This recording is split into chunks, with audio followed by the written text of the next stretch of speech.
ఈ వెలుగొచ్చే క్రమంలో అది భూమి మీద పడుతూ ఉంటుంది.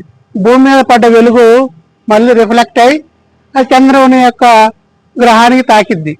చంద్రుడి గ్రహానికి ఎప్పుడైతే తాకుతుందో అప్పుడే మనకి చంద్రుడు ఆ వైట్ కలర్ లో కనిపిస్తాడు.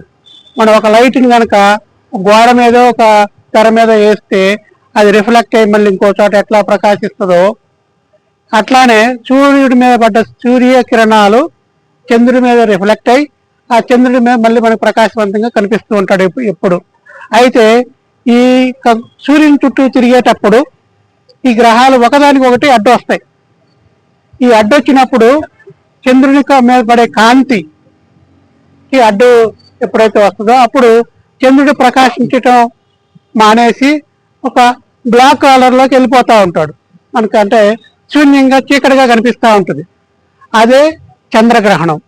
అదే భూమికి చంద్రుడు అడ్డొచ్చాడు అనుకోండి, సూర్యగ్రహణం ఏర్పడుతున్నట్టు మనకు తెలుస్తుంటుంది. కాబట్టి ఇది ప్రకృతిలో ఒక క్రమానుపద్ధతిలో జరిగే ఒక ప్రక్రియ. దీనికి మన పురాతనం నుంచి ఆది కాలం నుంచి మానవుడికి సైన్స్ పట్ల అవగాహన లేక ఇది డిఫరెంట్ అపోహలు ఏర్పరచుకున్నారు. ఒక్కో దేశంలో ఒక్కో రకంగా, ఇంకో దేశంలో ఇంకో రకంగా సూర్యుడిని చంద్రుడిని మింగేస్తున్నారని, లేదు రాహుకేతువులు మింగేస్తున్నారని, కొన్ని చోట్ల అయితే ఒక సెలబ్రేషన్ గా జరుపుకుంటారు. కొన్ని దేశాల్లో అయితే ఇది అంటే అకేషనల్ అంటే ఈవెంట్ గా. అయితే మన దేశంలో ఎక్కువగా ఏంటంటే ఇది ఒక మూఢనమ్మకంగా, అంటే అపోహలకి, అంటే ఒక చెడు జరుగుతుంది అనే ఒక నమ్మకాలను ఏర్పరిచారు.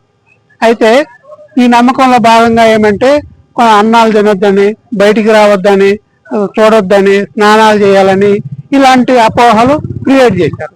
అంటే నమ్మకాలు ఉండొచ్చు కానీ మూఢనమ్మకంగా ఉండొద్దు.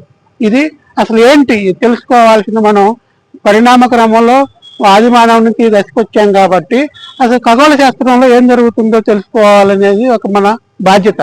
కాబట్టి ఇది సంపూర్ణ గ్రహం అనేది ఒక ఈవెంట్. ప్రకృతిలో ప్రతి 3 నెలలకి 4 నెలలకి జరిగే ఒక ఈవెంట్. చంద్రగ్రహణం అనేది కొన్నిసార్లు అసలు మనకు తెలియకుండా జరుగుతుంటుంది. ఎందుకంటే రాత్రిపూట 11ంటికో 12ంటికి వచ్చామనుకోండి, లేకపోతే మబ్బులు బాగా కమ్మి ఉన్నాయి అనుకోండి, మనం ఇంట్లో పడుకొని ఉంటాం, అసలు దాన్ని అసలు పట్టించుకోం. ఎప్పుడైనా సూర్యగ్రహాన్ని ఎక్కువగా పట్టించుకుంటుంటాం, అది ఎందుకంటే పగలు కాబట్టి మనకి తెలుస్తూ ఉంటుంది.